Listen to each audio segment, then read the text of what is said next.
Bismillahirrahmanirrahim.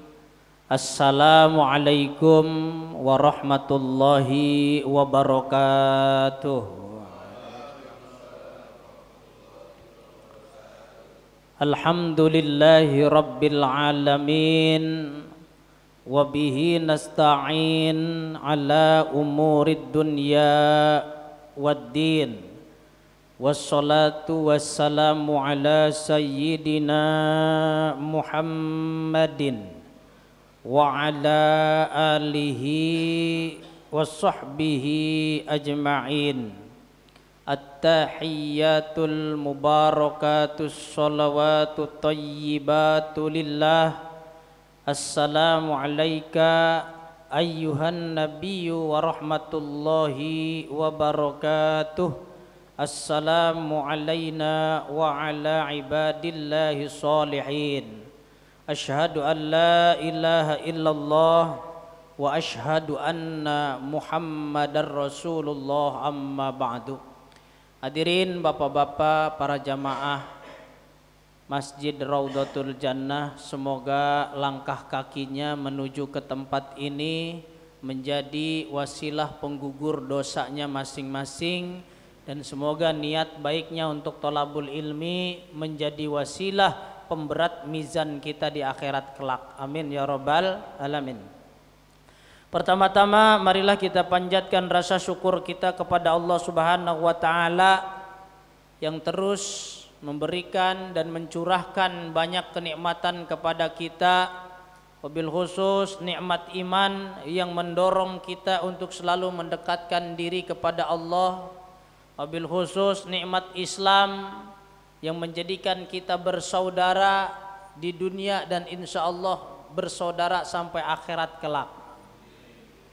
Juga wabil khusus bagi orang-orang yang telah diberikan nikmat ihsan. Tidak semua orang Islam diberikan nikmat ihsan, dan juga tidak pula orang Islam diberikan nikmat iman. Emang gitu Ustaz? Ada orang Islam tapi nggak beriman banyak. Ya, dia Islam. Secara casingnya dia Islam, tapi keyakinan kepada Allahnya itu kurang mantap, kurang 100%. Maka ada yang dikatakan banyak, wa minan nasi may yaqulu amanna billah wa bil yaumil akhir wa ma hum bimu'minin. Kalau enggak salah ayat 7 dalam surah Al-Baqarah. Cek lagi dah kalau salah ya. Wa minan nasi, dan banyak dari kalangan manusia, man orang yaqulu yang berkata amana billah, kami beriman kepada Allah, wa bil yaumil akhir, dan kepada hari kiamat. Tapi kata Allah apa dalam penggalan ayat terakhirnya? Wa ma hum bimu'minin. Enggak, mereka cuman ngomong doang, mereka cuman ngaku doang, di dalam hati dan sanubarinya tidak tertanam keyakinan kepada Allah. Wis, yang begini-begini nih banyak kata Quran ya. Wa minan nasi may yaqulu amanna billah wa bil yaumil akhir. Nah, cuman ujungnya itu tadi, wa ma hum bimu'minin. Saya orang beriman, saya orang yang percaya kepada Allah dan hari kiamat beserta dengan kejadian-kejadian yang akan terjadi kelak. Tapi giliran punya anak banyak, jangan banyak-banyak, ntar anaknya mau diempanin apa? Nah, ini namanya kurang yakin dengan Allah. Memang secara logika kerjaan nggak ada, kerjaan serabutan, bikin anak aja terus. Nah, kalau kata orang nanti mau ngebiayain anak ente dari mana? Anak itu kalau secara tauhid nih, secara tauhid bukan secara logika, kita bicara tauhid dulu. Kalau secara tauhid itu semenjak umurnya 120 hari di dalam kandungan ibunya, dia sudah dicatat rizkinya oleh Allah. Betul apa enggak tuh? Ada enggak hadisnya? Ada enggak hadisnya? Ada, jangan gede-gede kitabnya, di dalam kitab Arba'in Nawawi bab yang keempat itu Rasulullah sallallahu alaihi wasallam diriwayatkan dari sahabat Umar bin Khattab itu mengatakan bahwa ketika kita di dalam janin, kita berada di dalam rahim ibu kita masing-masing, 30 hari pertama jadi apa?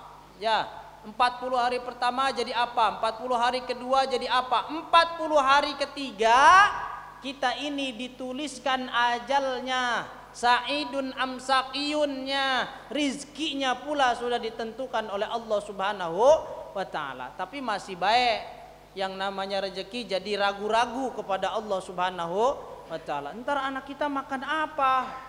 Saya udah umur sekian, kalau punya anak bayi lagi gimana nanti sekolahnya? Itu logika. Maka seringkali logika kita ini melemahkan iman. Loh kok gitu Ustaz? Betul. Banyak orang yang berpikir secara logis tapi dia kropos secara keimanan. Tapi dia ragu secara keyakinan. Karena apa? Kebanyakan logika. Maka porsi-porsi yang seperti ini dalam ranah-ranah ketauhidan dia akan mundur. Dia tidak akan kuat dalam menyangga ketauhidan. Lihat orang-orang yang wis pokoknya opo joreng kuwae lah. Nah, ini yakin nih, ya. Yakinnya besar. Apakah orang yang seperti itu tanpa perhitungan? Ya kalau tanpa perhitungan namanya bukan yakin, tapi sembrono. Orang yang yakin itu memang punya perhitungannya. Ya tenanglah.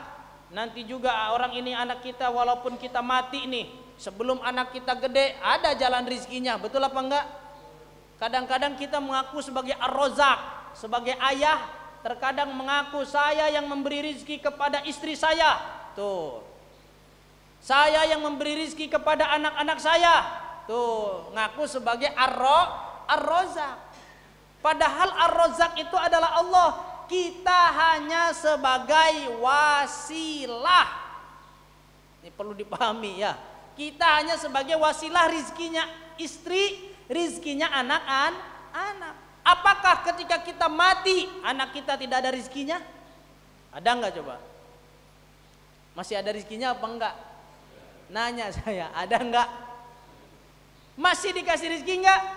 Kira-kira makan apa enggak? Makan. Karena apa? Rizkinya sudah ditentukan oleh Allah Subhanahu wa taala. Kalau kita mau memandang kepada hadis baginda Rasulullah sallallahu alaihi wasallam. Jadi tidak ada sangkut pautnya rizki anak dengan kehidupan kita. Ya kalau sekarang kita jadi jalur rizkinya dia, memang itu wasilah yang dibuat oleh Allah. Ada kok seorang bapak yang nggak jadi wasilah buat anaknya. Dia bikin doang, dia nelantarin anaknya, masih hidup bapaknya, tapi rizkinya anak bukan lewat bapaknya, justru lewat tetangga-tetangganya. Ada apa enggak? Bapaknya ngawinin ibunya nih, bikin anak baik terus, kabur, nggak mau tanggung jawab. Rizkinya dari mana? Bukan dari bapaknya. Ya, lewat jalur tetangganya, lewat jalur mungkin pamannya, lewat jalur bibi-bibinya. Dia bisa sekolah, dia sampai bisa kuliah, bahkan dia bisa sukses. Itu merupakan gambaran-gambaran bahwa kita ini kadang disebut Islam tapi pula tidak disebut beriman. Banyak ayat-ayat yang kita ingkari ya. Kita nggak percaya inna ma'al usri yusra, fa inna ma'al usri yusra. Apa tuh artinya? Sesungguhnya bersama dengan kesulitan ada berbagai macam kemudahan. Kesulitan satu, Allah kasih kemudahan sejuta. Sejuta jalan oleh Allah diberikan, kesulitannya cuma satu. Tuh. Tapi kadang kita puyeng aja hidup nih. Dari mana, bagaimana, nanya terus. Udah percaya kalau kita udah naik pesawat, udah percayakan kepada pilotnya, nyampe insya Allah. Tidur aja udah. Ya, terus Ustadz hidup ini tidur aja udah berarti? Enggak. Ya, beda lagi. Artinya apa? Kita nih udah numpak. Numpak tuh apa ya? Udah naik di dalam kehidupan. Yang mengendalikan kehidupan siapa? Allah. Yang mengendalikan pesawat siapa? Pilot. Udah gak usah dipikirin nanti bagaimana landingnya ya. Jangan-jangan terlalu nukik. Nanti bagaimana pas take off-nya ya, pas mau naik ini bagaimana, jangan-jangan jengkelit. Nanti ngejeblak pesawatnya. Udah nggak usah dipikirin, pilotnya sudah handal. Allah juga sudah handal. Allah yang maha handal untuk mengatur kehidupan kita. Kalau punya masalah, udah taruhlah nih kepala nih. Kepala nih kebanyakan mikir tapi nggak sanggup memecahkan persoalan. Taruh kepalanya di tempat sujud. Tarik napas dalam-dalam, hembuskan pelan-pelan. Akui Allah yang maha mengatur, akui Allah yang maha memberi jalan. Katakan la haula wala quwata illa billah. Udah di situ pasrah. Tapi ikhtiar sambil jalan. Ya, usaha, berdoa, sujud kepada Allah yang lama. Berdiri ketika sholat yang lama. Nah, ini adalah cara hidup yang diajarkan oleh baginda Rasulullah Sallallahu Alaihi Wasallam. Ketika Rasul dihadapkan persoalan, mesti Rasul sholat. Ya, sebentar kata Nabi, biarkan saya ini sholat dulu 2 rakaat. Rasul masuk ke dalam rumah, beliau sholat 2 rakaat, baru setelah sholat cerah. Nah, kalau kita sholat tambah mumet ya. Mumet sholat ini. Ada kemarin yang curhat sama saya dari sonono, dari Tambun Utara. Pas lagi jetim, Ustadz bagaimana sih saya kok sholat 5 waktu nggak pernah telat, puasa Senin Kemis nggak pernah ditinggal, tapi kok hati gelisah terus. Nah ini yang salah ibadahnya apa gimana nih? Makanya ibadah itu ada caranya. Kalau sekedar ibadah tanpa ilmu ya tetap aja gelisah. Bapak-bapak dikasih amalan sama kiai, nih kalau kamu pengen lancar nggak gelisah, istighfar 1000 kali. Tambah gelisah pak, astagfirullahaladzim, wah pusing gak karu-karuan. Ya, istighfarnya udah yang pelan, raba dari ujung kepala sampai ujung jempol kaki, dilihat, dimuhasabah. Ya Allah, nih kepala isinya yang jelek-jelek, mikirin tetangga, mikirin saudara, macem-macem, mikirin temen, macem-macem. Astagfirullahaladzim, nih kepala nih malu. Nanti kalau dihisab isi otak kita apa, memorinya, chipnya isinya apa. Jangan-jangan yang jelek-jelek, su'don, hasud, segala macam. Mikirin yang gak karu-karuan, syahwat masuk semua lewat kepala. Ya Allah, malu saya di hadapan Allah. Di cleaning. Kan kalau di HP memori udah hampir penuh, itu ada suka muncul notifikasi, bersihkan HP Anda, memori hampir penuh. Bersihkan itu. Bagaimana cara membersihkannya? Istighfar. Tapi istighfarnya jangan cepet-cepet. Kalau lagi sendiri mah ya, kalau lagi jamaah begini nggak apa-apa. Astagfirullahaladzim, astagfirullahaladzim, astagfirullahaladzim. Ya nggak apa-apa lagi rame-rame mah. Tapi yang paling bagus istighfarnya ketika sendiri, fayafidu, kemudian meneteslah air mata kita secara perlahan-lahan ketika sendirian. Tapi kalau nangisnya rame-rame, itu bisa jadi terbawa suasana, bukan karena sadar. Betul? Kemarin muhasabah ada nggak sini tahun baruan? Ada nggak? Biasanya ada tuh ya, kalau malam tahun baru tuh lampu digelapin. Ya Allah, kami adalah makhluk-makhluk yang berdosa. Bayangkan diri Anda sekarang terbujur di tengah rumah, sudah terbalut dengan kain kafan, sudah tidak bisa apa-apa, dan Anda sudah tidak berdaya. Bayangkan diri Anda seperti itu, sudah menjadi mayat. Pada nangis semasjid semuanya. Itu ke bawah suasana itu ya. Pulang dari sini ngopi ngakak lagi, santai. Itu namanya distimulus. Apa kalau dalam psikologi itu namanya otaknya dipancing.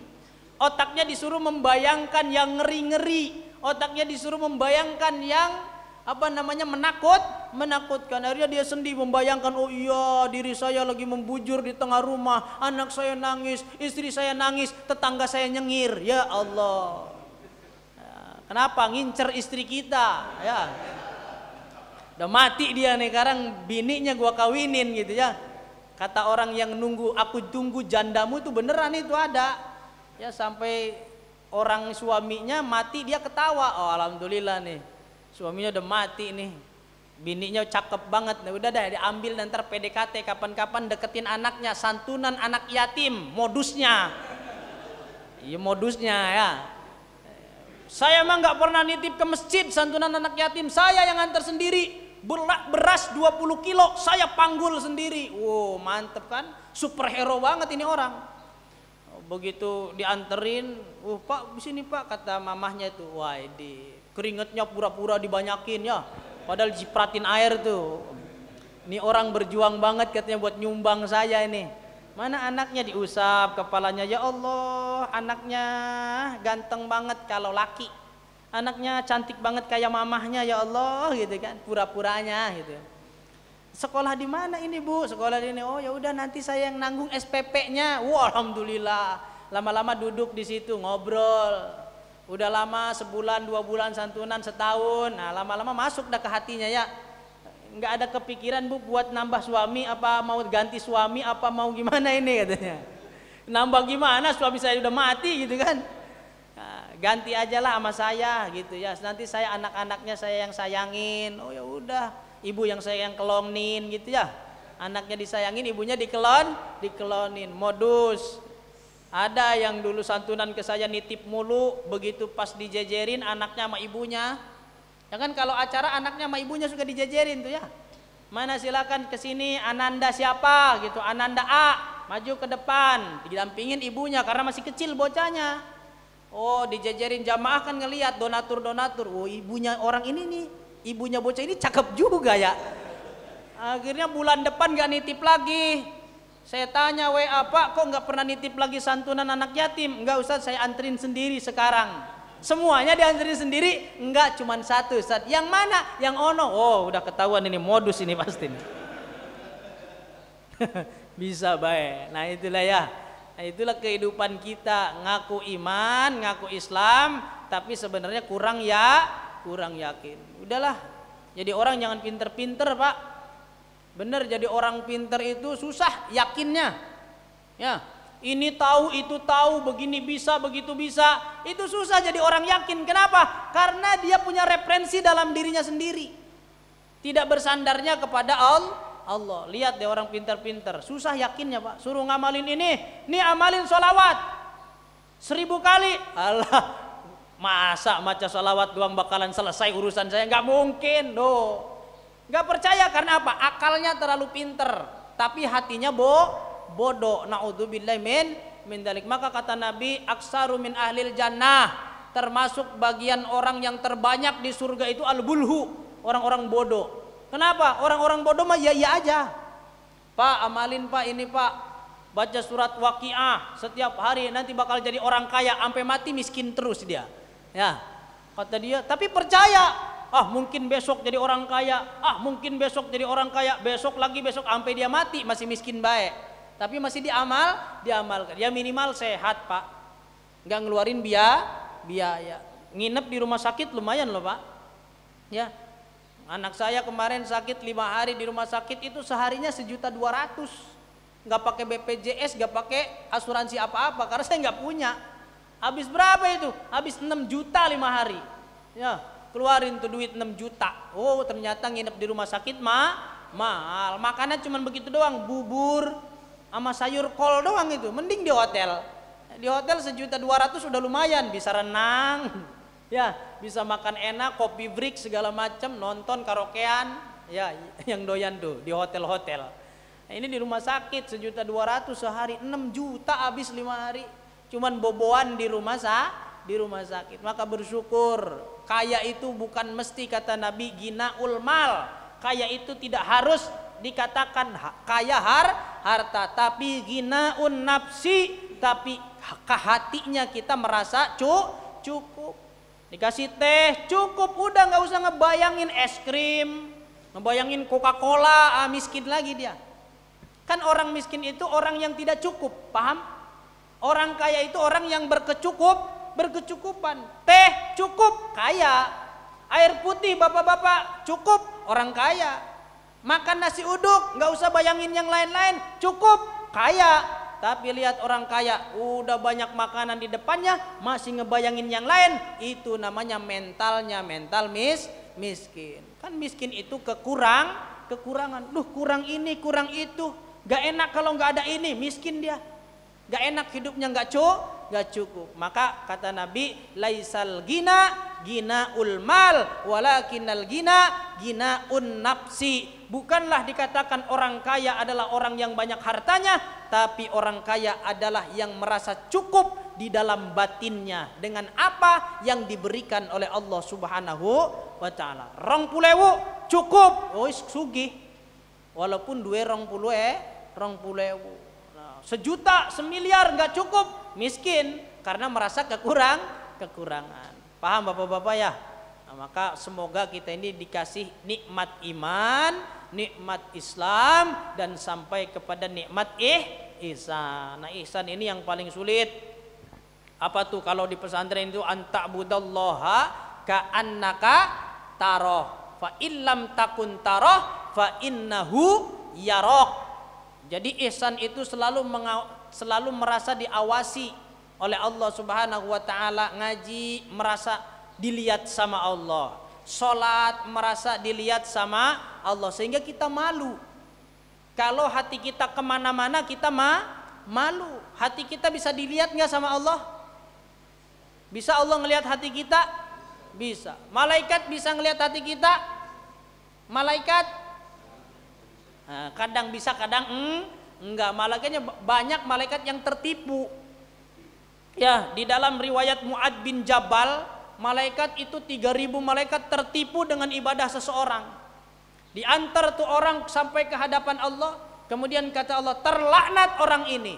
Loh, malaikat kaget. Ya Allah, ini pahalanya banyak, ini ibadahnya bagus. Kata Allah, hanya aku dan dia yang tahu apa isi hati yang terdalam di dalam dirinya. Itu menjadi rahasiaku, dan aku melaknat orang tersebut. Silahkan lemparkan seluruh pahalanya tepat di wajahnya, ditamparkan dengan pahala. Itu tuh malaikat. Berarti nggak semua malaikat bisa menembus kedalaman batin seseorang. Ada malaikat ketipu. Ya, malaikat ketipu emang bisa ketipu sama sorban. Kata malaikat, wah ini kayaknya potongan ulama nih, padahal bukan. Ya, ketipu sama tasbih. Di sininya tasbih, diputar. Pikirannya tidak panteng kepada Allah. Nah, kadang-kadang malaikat ketipu juga. Ini tasbihnya muter tapi pikirannya nongkrong di warung kopi gitu ya. Kan bisa baik. Namanya batin di mana aja bisa sekejap, betul? Bapak-bapak bisa nggak ke Jakarta hari ini, ke Monas hari ini bisa? Detik ini pikirannya berada di Monas bisa? Bisa. Tak bayangin, tak ada di situ. Oh, sebelum mata berkedip sudah ada di Monas, betul? Begitu saya ngomong Monas sudah ada di pikiran bapak-bapak semuanya. Ya. Begitu saya ngomong Amanda Manopo, ada nggak langsung muncul di otaknya? Ada. Itu sekejap itu pikiran itu, larinya bagaikan kilat. Maka Isra Mi'raj di dalam diri kita, buruknya mana? Mana buruk yang ada di dalam diri kita? Buruknya adalah pikiran kita. Sekejap mata dia cepet. Nyampe Mekah. Walaupun belum lunas tabungan umroh, betul? Nyampe merem. Tok, ya Allah, saya sudah ada di depan Ka'bah. Merem nyampe. Ya kemana bayi nyampe? Merem nyampe. Itu buruk namanya. Kalbarkil khotib, seperti petir yang menyambar. Sret nyampe. Jibrilnya mana? Sama, Jibrilnya juga adalah otak kita, memandu pikiran kita. Jibril itu pikiran. Kalau buruk adalah otaknya yang ditunggangi oleh malaikat Jibril. Lalu mana itu yang namanya Sidratul Muntaha, tempat yang tidak ada ujungnya, yang luasnya lebih luas daripada alam dunia. Sidrah al Muntaha, qalbu kita, hati kita adalah Sidratul Muntaha. Mobil masuk enggak ke hati kita? Kurang gede berarti hati ya kalau nggak masuk. Rumah masuk nggak ke hati? Bisa diwadahin nggak ini dunia sama hati? Langit bisa masuk nggak ke hati? Aras bisa masuk nggak ke hati? Bisa. Maka yang paling gede adalah hati. Kalau orang Jawa dalam filsafat Jawa, iki jenenge Tegal Gorowong. Apa itu Tegal Gorowong?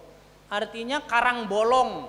Ya karang bolong tuh Hati kita tuh bolong. Nah, maka pada hari ini kita akan membahas babut tasalluti syaiton alal qalbi. Kita akan membahas bagaimana setan menguasai hati manusia. Dulu pernah, tapi bukan ini babnya, beda lagi ya. Ini babnya sebelumnya, saya mundur ke belakang. Bismillahirrahmanirrahim. Qala al-muallifu rahimahullahu ta'ala wa nafa'ana bihi wa bi ulumihi fid daraini amin. Babu tasalluti syaitani alal qalbi. Bab tentang penguasaannya setan terhadap hati. Bil wasawisi, dengan sebab bisikan-bisikannya. Wa maknal waswasati, dan maknanya bisikan. Wasababu golabatiha, wasababi golabatiha, dan sebab-sebab kita dikalahkan oleh bisikan setan. Ini bab sederhana, tapi kalau bapak-bapak mau introspeksi jangan keluar. Kalau keluar namanya ekstrospeksi. Bapak-bapak meneliti dosa orang. Wah, orang ini jelek, tetangga kita sebelah kiri, sebelah kanan jelek. Gini. Nah, itu namanya ekstrospeksi. Bapak-bapak meneliti kejelekan dari luar diri kita pribadi. Sekarang introspeksi, masuk ke dalam diri kita. Apa bagaimana? I'lam, ketahuilah, annal qalba, sesungguhnya hati, kama dzakarnahu, seperti yang telah aku terangkan sebelumnya, itu misalu kubbatin, bagaikan kubah. Apa kubah tuh Pak? Ini ada kubahnya nggak masjid? Ada. Bentuknya gimana? Bulat begini apa segitiga? Hah? Ada yang bulat, ada yang segitiga di atas. Nah, kalau segitiga itu biasanya budaya dari Nusantara sendiri. Ya, segitiga. Kalau yang kubah begini biasanya dari bangsa Timur Tengah. Gereja juga ada kubahnya. Ya, gereja, kemudian sinagog, ada kubahnya. Masjid itu tadinya nggak ada kubah. Masjid itu tadinya ya. Nah, tapi seiring dengan ekspansi agama Islam, akhirnya masjid itu ornamen-ornamennya dipengaruhi oleh keislaman setempat. Umpama di Istanbul, masjidnya modelnya ada apanya? Ada kubah-kubahnya. Terus geser lagi kemana? Ke Iran apa ke Irak? Yang banyak agama Majusi di Iran. Ya, dulunya banyak agama Majusi, banyak orang-orang Zoroaster. Nah, mereka bikin itu kan menara, manarun. Menara tuh manarun, bahasa Arab. Manarun tuh apa artinya? Artinya tempat naruh api, itu namanya menara. Begitu nyampe di Indonesia, apa saja yang dibangun tinggi ke atas itu namanya menara, walaupun gak ada apinya. Menara Apple, betul? Padahal di menara Apple bukan buat naruh api. Yang namanya menara itu adalah tempat naruh api. Akhirnya diadopsi di masjid-masjid. Tadinya masjid gak ada menara, akhirnya dibangun menara. Masjid ini ada menaranya nggak? Belum ada ya. Belum ada. Di masjid-masjid yang lain ada menara. Sampai bangun menaranya saja satu tiang itu 140 juta. Udah alihkan dulu buat yang apa kek? 140 juta ya. Ada masjidnya segede gini, menaranya itu kirang adeh. Gede banget menaranya. Jadi dipasang 2 menara itu bagaikan satu masjid bangunannya. Saya sama istri saya kalau lewat ke situ tuh, ya Allah Mi, menaranya gede, masjidnya kecil. Itu kanan kiri menaranya gede, tapi masjidnya kecil. Ini kegedean menara ini. Dijepit lagi masjidnya di antara dua menara. Ini mau dilebarin susah Pak. Bongkar lagi berarti menaranya. Nah, menara itu adalah hasil daripada adopsi-adopsian ya, daripada aliran-aliran agama yang lain. Nempel di masjid jadi tempat toa. Kalau dulu jadi tempat orang adzan, sekarang orang adzan di bawah tapi suaranya di atas. Kalau dulu emang orangnya naik ke atas. Siapa yang suka adzan di sini nih? Ya naik ke atas Pak, naik ke atas genteng. Allahu Akbar, Allahu Akbar. Nah, gitu. Adzannya dulu juga nggak enak-enak ya. Dulu biasa adzan itu nggak ada yang Allahu Akbar, Allahu model begitu. Apalagi nyampe di Indonesia, lagunya macam-macam ya. Yang dulu ada TPI itu. Gimana tuh? Asyhadu an la ilaha illallah.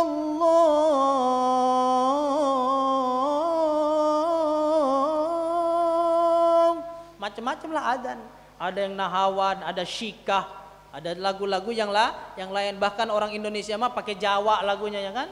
Lagu Jawaan. Rabbana ya Rabbana. Pujian tuh. Itu padahal ayat Quran itu. Dulu nggak ada yang masalahin Pak. Quran pakai nada kayak Jawa begitu nggak ada yang masalahin dulu. Zaman sekarang jadi persoalan. Itu kan ayat Quran. Rabbana atina fid dunya hasanah wa fil akhirati hasanah wa qina adzabannar. Dinyanyiin sama wali. Rabbana atina fid dunya hasanah. Pakai gitar lagi, pakai drum lagi. Wa fil akhirati hasanah wa qina adzabannar. Teng teng teng teng cret. Itu ayat Quran itu ya. Ayat Quran tapi jadi doa. Dulu mah enggak begitu lagunya. Rabbana ya Rabbana. Dolamna. Itu subuh-subuh biasanya tuh di sholawatnya subuh-subuh. Saya tadi dengar pas lewat di daerah mana gitu, kalau nggak salah di dekat Pasar Pamor, itu masih begitu selawatannya tuh, pakai Robana ya Robana. Kakek-kakek juga itu yang ngelantunkannya kakek-kakek. Robana, sekiang-kiangnya dia dah, nadanya dah, sekarapnya dia. Nah itu ya. Jadi kata Imam Ghazali, hati itu ibarat kubah. Paham bapak-bapak kubah kegambar nggak?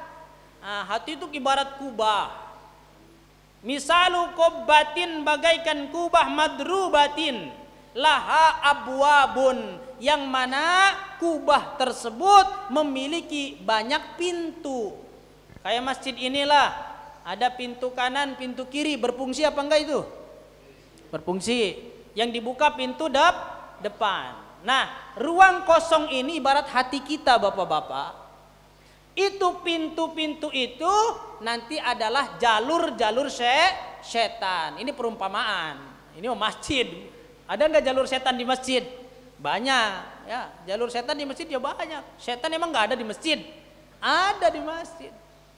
Ya, itu pintu-pintu lewat jalur setan kepada hati kita. Kata Imam Ghazali, jalannya ada dua. Ya, setan masuk ke dalam celah-celah pintu itu bisa masuk lewat dua arah. Amma minadh-dhahiri fal hawasu al khamsu. Yang pertama lewat jalur dohir. Jalur dohir itu badan kita, jasmani kita. Setan masuk ke dalam hati kita lewat jalur dohir. Apa? Mata, telinga, tangan, apa ini? Hidung, lisan. Ini adalah jalan-jalan setan untuk tasallutil qalbi, untuk menguasai hati kita. Nah, kita urai satu-satu. Gimana setan masuk lewat mata ke dalam hati kita? Ya banyak contohnya. Bapak-bapak matanya steril apa enggak? Hah? Steril apa enggak nih? Nah, lewat ke pasar, ngeliat nenek-nenek pakai rok mini, ya. Lihat, aduh geboy banget nih nenek-nenek, mulus banget, cakep banget nih nenek-nenek gitu ya. Enggak saya bayangin yang muda apa antar otaknya ngaco lagi. Makanya kalau nenek-nenek saya sebut nenek-nenek, bapak-bapak pasti bayanginnya nenek-nenek. Ya itu dari mata Pak. Kita melangkah kemana, mungkin yang bapak-bapak sering jalan-jalan ke mall, ya sini mallnya mana sih kalau jalan-jalan? Ramayana, udah mentok situ ya. Sumarekon jauh ya? Jauh dari sini Sumarekon. MM jauh dari sini? Jauh. Ini mah ada di sini, daerah sini-sinian lah ya. Sumarekon, ngeliat itu orang-orang, orang kaya, orang berduit, yang nggak ada bolengnya. Apa boleng tuh? Nggak ada goreng bawangnya, betisnya mulus dari mata tuh.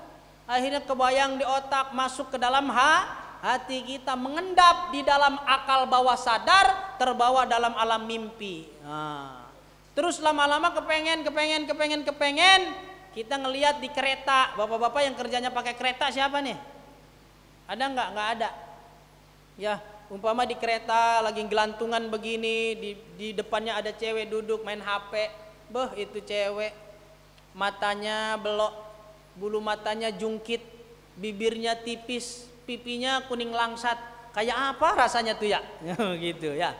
Nah itu dari pertama dorongan itu, akhirnya udah mikir dari mata masuk otak, masuk ke dalam hati, didorong oleh setan. Kenalan lo. Sayang kalau nggak dapat nomor HP-nya. Kapan lagi? Gak mungkin besok ketemu lagi dia. Akhirnya otak mikir lagi, kenalan apa kagak ya? Malu apa enggak ya? Didorong lagi sama setan, kenalan, nggak ada kesempatan lagi. Cari nomor HP-nya, minta nomor HP-nya, kan bisa nyambung buat besok-besok. Wah udah.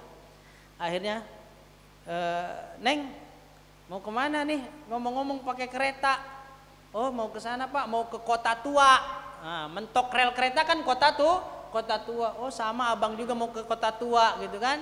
Nah, akhirnya diminta nomor HP, lama-lama basa-basi, udah basi, baru minta nomor HP.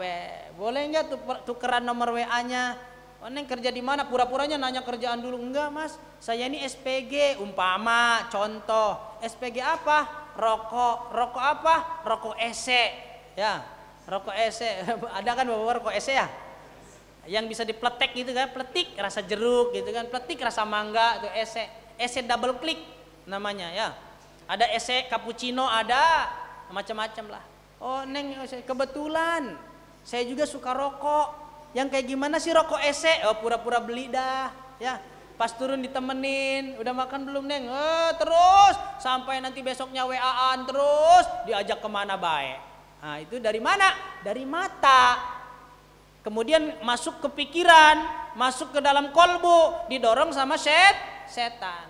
Nah itu jalan setan. Di antaranya adalah al-khawasul khamsu, yaitu adalah al-khawasul khamsi, yaitu panca indera. Pertama mata. Ada lagi dari telinga.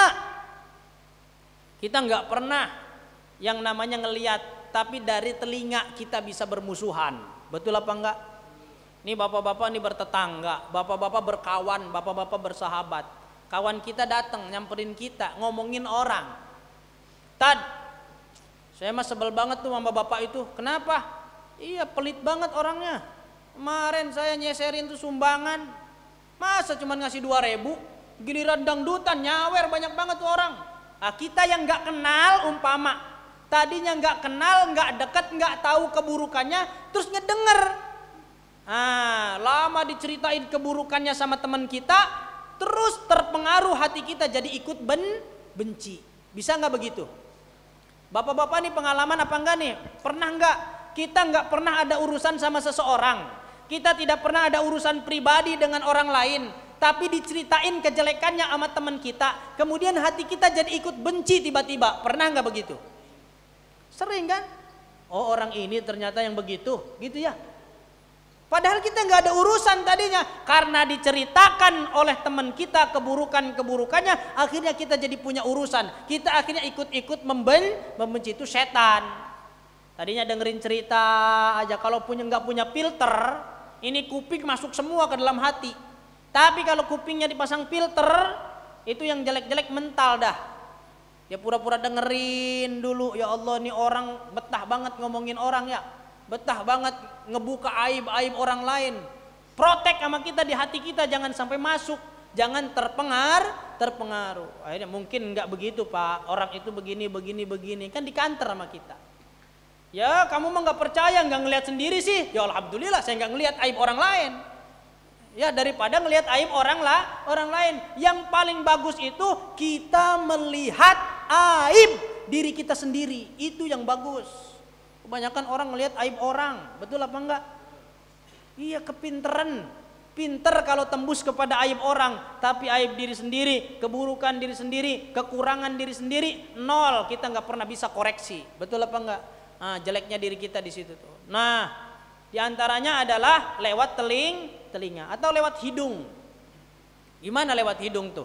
Setan menggoda lewat hidung. Contoh lagi puasa, siang-siang lagi puasa, Tiba-tiba angin membawa aroma. Tek, masuk. Seger banget ini bau jengkolnya nih, Masya Allah. Kayaknya di sambal balado nih jengkol. Terus nggak lama masuk lagi itu namanya aroma ikan asin. Sedep banget nih jengkol sama ikan asin. Bayangin aja terus. Lama-lama buka. Nggak kuat umpama nih contoh, Pak, ini imannya setebal kulit setipis kulit bawang berarti. Cuman mengambu aromanya doang dia tergoda. Duh, saya nggak kuat lama-lama dah. Udah ke dapur aja deh. Nah, ke dapur dilihat ada jengkol, ada ikan asin, ada sambal terasi, udah makan ngumpet dah. Habis makan dilapin pakai tisu. Keluar kumpul sama bapak-bapak. Wih, gagah bener puasa nggak lemes. Iyalah, saya mah puasa sehat saya mah. Padahal udah makan jengkol tadi. Ya, nah ini lewat hidung, dia mencium aroma makanan, dia mencium aroma perempuan. Umpama contoh juga nih, contoh perempuan kita lagi duduk aja lagi khusyuk, serbeng wangi, wanginya wangi ini nih, wangi mawar, bukan wangi melati, Pak. Kalau melati itu biasa Susana yang lewat. Ini wanginya wangi mawar, wanginya wangi misik, Masya Allah. Ini kayaknya yang lewat cakep dah perempuan nih. Belum ngeliat tuh, Pak, baru mencium. Pas begitu dilihat, emak-emak ternyata ya. Nah itu dari hidung. Setan bisa menguasai diri kita lewat mana? Amma minad dohiri fal hawasul khomsi, maka jalur dohirnya adalah panca indera. Dari tangan, dari lidah kita ini ya, sering ngomongin orang, sering gibahin orang, sering koreksi aib orang pakai lisan. Itu setan menguasai diri kita. Naudzubillah min dalik. Maka wali zaman dulu itu mendidik masyarakat pinter. Ya, Mbah Wali, saya pengen jadi orang soleh. Ya wes, nak ngono ki cekelono pacul. Apa, Pak? Pacul. Apa pacul iku Kiai? Pacul niki perkara papat ojo nganti ucul. Nopo? Meripatmu jogon, kupingmu jogo, hidungmu jogo, lisanmu jogo. Kenapa? Karena 4 ini rentan. Dari 4 perkara ini bisa masuk nafsu, bisa masuk setan. Maka ini cekelono pacul perkara papat ojo nganti ucul, atau ngipatno perkara sing ucul, sing muncul. Mengipatnya pengipatno. Kan kalau macul gini nih, cerak, bleng gitu kan. Nah, jadi membuang sifat-sifat yang buruk. Nah, di pacul itu ada lempengan besinya. Apa namanya? Apa tuh lempengan besinya, Pak? Ya paculnya itu. Ada bolongannya. Apa bolongannya? Hah? Apa coba wong Jawa iki? Ada bolongannya itu. Apa? Gorong apa? Bawak. Oh, bener bawak. Iki jenenge bawak, Pak. Bolongannya itu jenenge bawak. Apa artinya? Kata Kanjeng Sunan, kalau kamu pengen jadi orang baik, iki pegang pacul baik-baik, perkara papat ojo nganti ucul, kipatno perkara-perkara sing cukul, yaitu singkirkan sifat-sifat burukmu. Terus ini nih ada bolongannya namanya bawak. Kalau pengen jadi orang baik, bawak obah awak. Ikhtiar, kerja, bisnis, dagang, terserah. Macul, ya matun, bertani, mulungin sampah, bersih-bersih, apa aja. Yang penting obah awak. Mana hadisnya? Al harokah barokah. Ada hadisnya itu bawak itu. Hadisnya bawak itu ya al harokah barokah. Bergerak, beraktivitas itu akan mendatangkan barokah. Ketimbang hicing wae, henteu naon, kalau kata orang Sunda mah ngajedog wae. Apa ngajedog tuh? Iya, macul kagak, bisnis kagak, mainan apa aja ngudad sama ngopi, yang nggak bakal datang berkah, nggak bergerak. Jadi wong lanang yang penting keluar rumah aja, Pak, nggak tahu di luar ngapain. Ya, keluar rumah, barangkali ada bungkus-bungkus aqua, bungkus-bungkus apa kita ambilin, kita kilo jadi duit, betul apa enggak? Sebenarnya mencari duit nggak susah, kata abah saya. Nyari duit itu nggak susah. Yang susah itu apa? Gengsinya kita yang bikin susah. Betul apa enggak? Sok bapak-bapak mulungin aku apa berani? Enggak berani. Ya. Kenapa? Merendahkan harga diri dan harkat martabat saya. Enggak. Enggak bakal jatuh bapak-bapak mengutin aqua dikiloin ke orang, enggak bakal jatuh. Apa hubungannya harga diri kita dengan mengutin aqua? Apa sih hubungannya? Korelasinya apa sih? Dosa enggak? Maksiat enggak? Melanggar norma juga enggak? Melanggar hukum negara juga enggak? Apa yang membuat diri kita menjadi rendah? Enggak ada. Pikiran kita yang berpikir itu adalah perkara yang rendah. Berarti mental kita rusak. Kalau kita menganggap mulungin aqua itu rendah, mental kita rusak. Ada yang nggak bener tuh persepsinya. Jadi jangan nyapu-nyapu, katanya hina saya kalau nyapu-nyapu jalan. Kata siapa? Nyapu-nyapu jalan mulia, membersihkan hati, membersihkan lingkungan. Ngosrekin WC, masa kiai ngosrekin WC?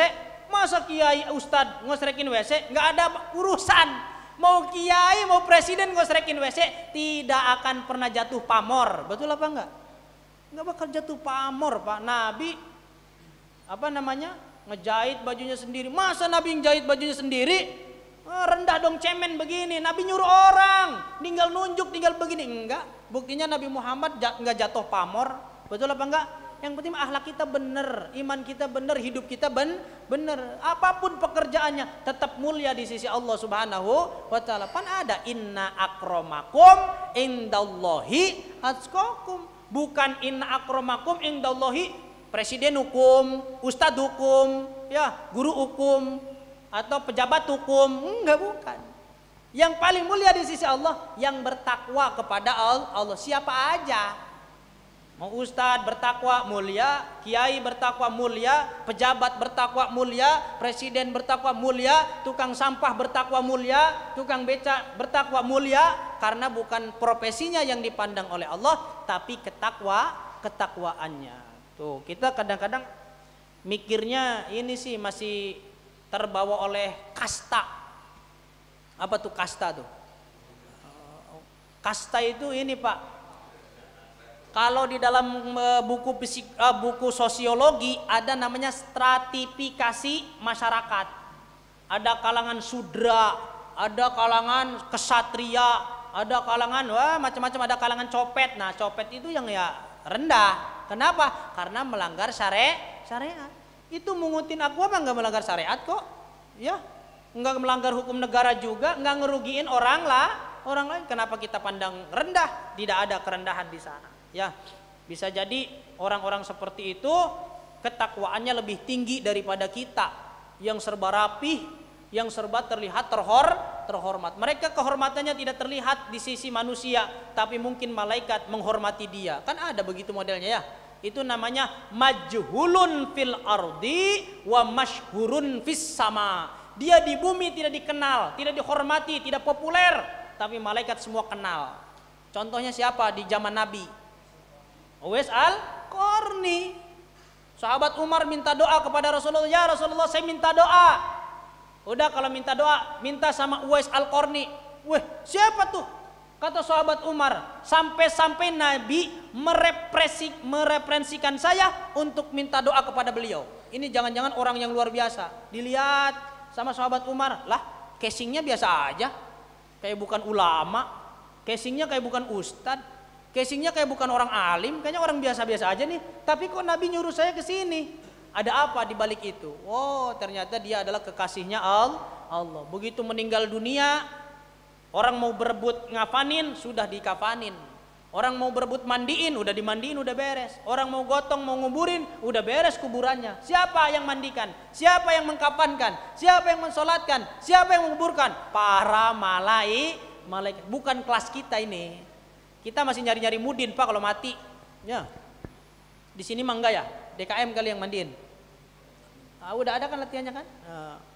Jadi meninggal dunia, tak buru-buru tuh SMS, WA, mudin di mana nih? Mudinnya ternyata lagi keluar kota jalan-jalan, lah keder kita. Ini kapatin nama siapa ini? Udah bungkus aja kayak permen dah. Ya, kelamaan. Tuh, ya.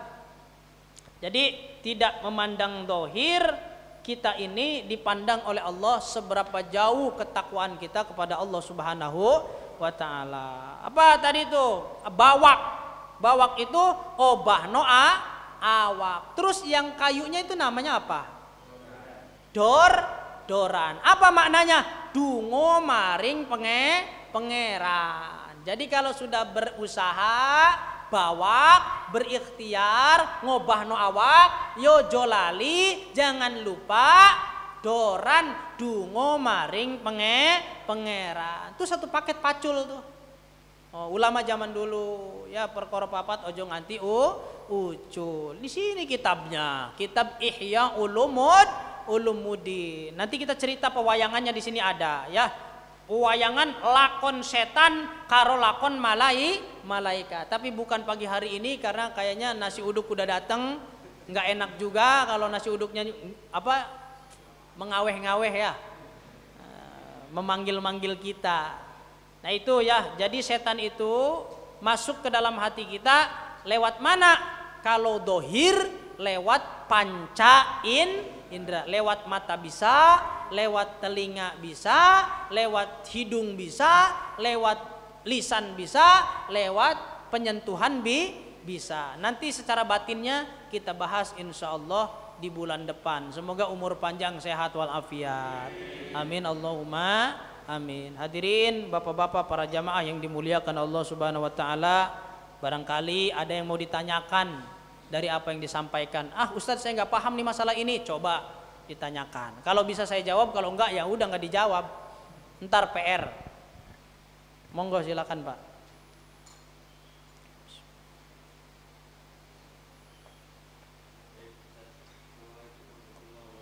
Waalaikumsalam warahmatullahi wabarakatuh.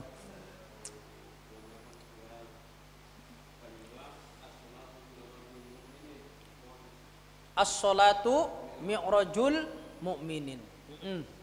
Nah inilah bahasa-bahasa Isra Mi'raj dalam ranah hakikat.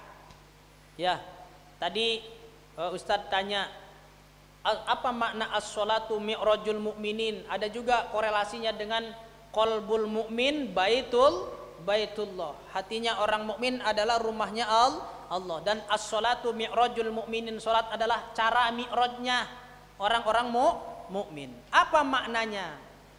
Maknanya salat itu memang adalah muwajjahah, langsung adep-adepan dengan Allah. Maka di dalam salat kita ini kalau dalam ilmu tasawuf ya, saya juga kurang ngerti, ini teorinya aja. Belum pernah ngelakonin begini. Ini kata guru-guru kita yang udah ahli, yang sudah punya documentary of spiritual. Apa tuh? Makanan apa tuh ya? Documentary of spiritual. Ya itulah yang dari tepung tengahnya bolong, itu namanya documentary of spiritual. Jadi orang-orang yang sudah mendokumenkan spiritualnya, yang sudah meneliti spiritualnya pribadi, dia mengatakan begini. Salat itu bayangkan di depan kita adalah surga, di belakang kita neraka. Di samping kita ada malaikat Jibril, di samping kita ada malaikat Ijroil. Nah, ini tangga pertama nih. Baru niat salat. Ya, usolli fardhus subhi raq'ataini mustaqbilal kiblati lillahi ta'ala. Begitu kita mau takbir, jadikan semuanya di alam putih. Jangan bercampur apa-apa. Maknanya apa? Ini siloka, ini konotasi, ini majas. Jadikan kita berada di alam putih, artinya jangan bercampur dengan nafsu-nafsu yang lain. Karena warnanya nafsu ada 4. Masih ingat nggak bapak-bapak? Nafsu lawamah, sifat binatang, simbolnya warna hitam. Nafsu sufiyah, ya pengennya males-malesan, berat sholat, berat ibadah, berat puasa, berat wiridan, itu warnanya kuning. Ada nafsu mulhamah, itu simbolnya ammarah, nafsu ammaroh, itu simbolnya merah. Nah, ada namanya nafsul mutmainnah, simbolnya cahaya putih. Artinya apa? Guru-guru tasawuf dulu bilang, kalau engkau hendak sholat, maka beradalah di alam putih seutuhnya. Jangan kau campur dengan hitam, jangan kau campur dengan merah, jangan kau campur dengan kuning. Yang ada hanya satu, yaitu cahaya putih. Artinya kita udah menyingkirkan dulu pikiran kita, Pak. baru kita mi'raj. Ya. Kenapa? Ini panjang keterangannya. Dari satu keterangan ini bisa jadi satu kajian. Cuman saya singkat aja ya.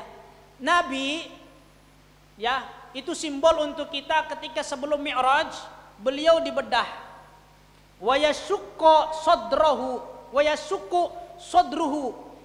Dadanya Nabi dibelah oleh malaikat Jibril, diwadahin oleh malaikat Mikail, disaksikan oleh malakun akhor, disaksikan oleh malaikat-malaikat yang lain. Di dalam kitab Qissatul Mi'raj tercantum Nabi dibedah dadanya itu 5 kali.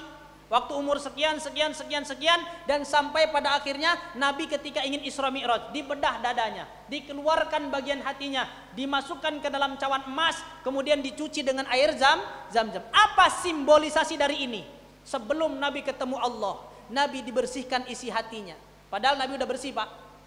Ya, kemudian di dalam kitab Qissatul Mi'raj mengatakan bukan hanya dibersihkan, tapi juga dimasukkan bil ilmi wal hikmah.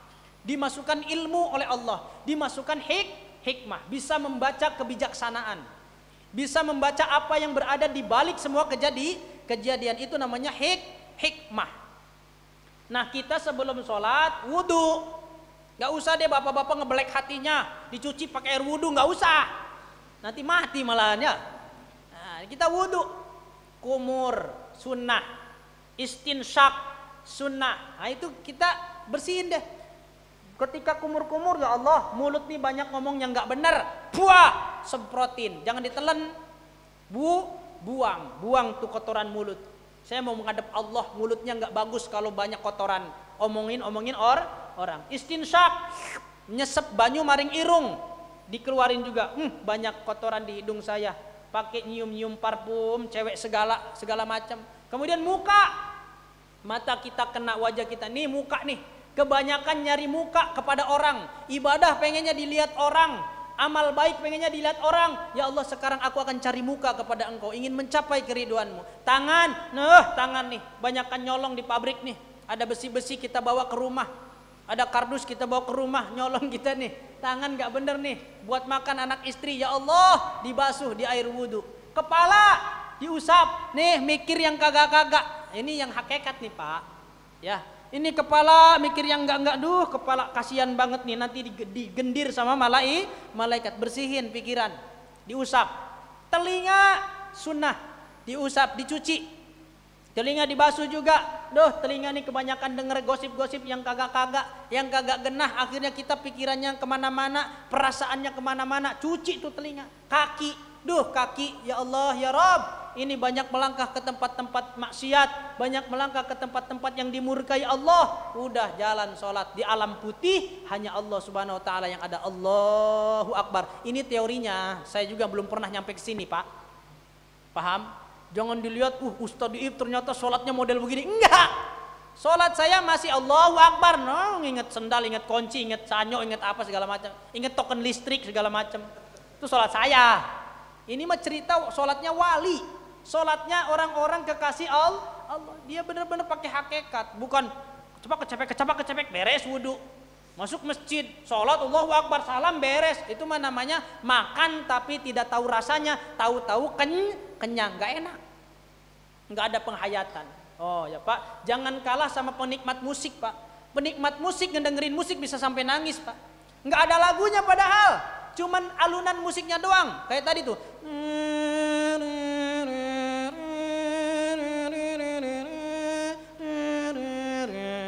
Dia nangis padahal nggak ada yang nyanyi. Tapi gesekannya itu membuat hatinya tersayat. Kita pun sholat masa nggak bisa begitu? Sholat rasakanlah ketika kita ruku. Ya Allah, monggo. Sampean mau pentung saya, sampean mau injek saya, monggo. Sujud pasrah, ya Allah, kula boten gadah nopo-nopo. Saya adalah makhluk yang doib, makhluk yang lemah. Monggo jenengan paringi nopo mawon, kula tompo. Itu sujud pasrah total. Nah, maka as-sholatu mi'rajul mu'minin. Sholat ini adalah tangga untuk orang mukmin bertemu dengan Allah Subhanahu wa Ta'ala. Segitu aja dulu, karena ceritanya panjang. Ini menguak tentang hakikat sholat. Tapi paham ya Ustaz ya? Nah, paham. Jadi as-sholatu mi'rajul mu'minin ini sederhananya mah orang mukmin ini nggak usah terbang pakai buruk, nggak usah ke Sidratul Muntaha, pengen ketemu Allah ya sholat. Gitu aja sederhananya. Nggih. Semoga itu menjadi jawaban yang padat, singkat lah.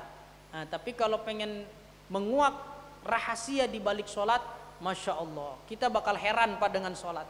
Aneh sholat itu. Makanya kalau sholat subuh ada bahasa yang lain dalam adzan ya. As-salatu khairum minan naum. Itu secara sekilas kalimatnya membandingkan tidur dengan sholat, ya jelas kalah jauh tidur. Betul apa enggak? Ya orang tidur sama orang sholat ya jelas bagusan sholat. Betul? Tapi ada makna hakikatnya. Ketenangan yang ada di dalam sholat itu lebih deeply. Apa deeply itu? Lebih dalam, lebih tenang daripada ketenangan yang kita rasakan saat tidur. Kita harus ada di titik nol. Makanya at-tahiyatul mubarakatus sholawatu thayyibatu lillah, nol semua. Kehormatan, kebaikan, keberkahan, rahmat Allah hanya milik Allah. Nol, kita nggak punya apa-apa ketika sholat. Nah, di titik nol itulah ketenangan akan datang. Makanya kalau sholat kunci rupa narok, kita bakal ketemu. Kenapa? Saking tenangnya pikiran kita. Coba kalau lagi ruwet, ya susah, di mana kunci? Tadi tuh di sini, tadi di sini. Ruwet. Cobalah semedi dulu, tenangkan pikiran, ketemu Pak. Ya, itu kenapa? Karena pikiran kita udah mengalami ketenangan. Sok, bapak-bapak itu banyak inspirasi Pak. Betul apa enggak? Iya, ini pengalaman kali bapak-bapak masing-masing. Ada penulis gara-gara nemu judul. Oh, nanti saya nulis novel judulnya Mencari Padi di Padang Ilalang. Nanti tokohnya ini. Begitu keluar WC dia langsung nulis. John Lennon, nggak tahu bapak-bapak paham nggak John Lennon? Tahu John Lennon nggak? Penyanyi barat. John Lennon itu hampir setiap lagunya itu inspirasinya dari WC. Dia nongkrong di WC, oh lagu ini, tulis. Habis itu genjreng jadi lagu. Jadi lagu. Itu dari mana? Dari WC. Kenapa? Karena di dalam WC itu kita merasa tenang, relax. Nggak ada di WC kita gelisah, nggak ada kan? Apalagi bapak-bapak yang ngerokok. Masuk ke dalam WC bawa sebatang rokok sambil ngepul. Wah, ngepul itu bayangannya kemana-mana tuh. Pasti banyak inspirasi kan? Kenapa di WC banyak inspirasi? Karena pikiran kita tenang Pak. Apa baik jadinya enak, cerah ya. Nah, karena dalam psikologinya orang melepas itu akan mendapatkan. Kan kita melepas beban Pak. Yang tadinya mules gitu kan, dilepas, procot, wah enak. Akhirnya pikiran kita terisi. Karena apa? Melepas beban. Maka sering-seringlah melepas. Ya, melepas itu dalam ilmu orang Buddha, dalam ilmu orang yoga, itu ada namanya the essence of letting go. Apa? Melepas. Ilmu tentang melepas. Pikiran lepasin. Tad banyak yang ngomongin ente, lepasin aja. Bodonanan. Urusan dia mau ngomongin saya nggak punya urusan sama dia. Melepas, udah jangan dimasukin ke hati. Kalau banyak urusan dimasukin ke hati, cupet, rupak, peteng, dedet. Nah, ya gelap gulita, ribet hidup kita. Cepet cepet bengek. Ya apa dimasukin, udah lepasin aja, yang jelek-jelek lepasin. Paham ya? Tadi yang nanya apa ya tadi ya? Oh ke situ-situ, ya itulah ya. Jadi sholat itu kalau dikuak secara hakikat kita bakal terheran-heran dengan sholat. Jadi bukan membandingkan tidur dengan sholat, ya pasti jelas bagusan sholat Pak. Tapi ada makna hakikatnya, yaitu membandingkan ketenangan yang kita dapat dalam tidur, itu masih lebih tenang orang ketika sholat. Kalau kita masih belum merasa sholat kita lebih tenang daripada tidur, berarti masih banyak yang perlu kita pelajari dalam sholat kita. Paham Tum? Paham ya? Insya Allah. Itu saja yang dapat disampaikan, nanti nggak jadi makan-makan kita ya. Ya, semoga cukup dan semoga mendatangkan manfaat dan barokah untuk kita semuanya. Amin. Allahumma amin. Wallahul muwaffiq ila aqwamit thoriq. Assalamualaikum warahmatullahi wabarakatuh.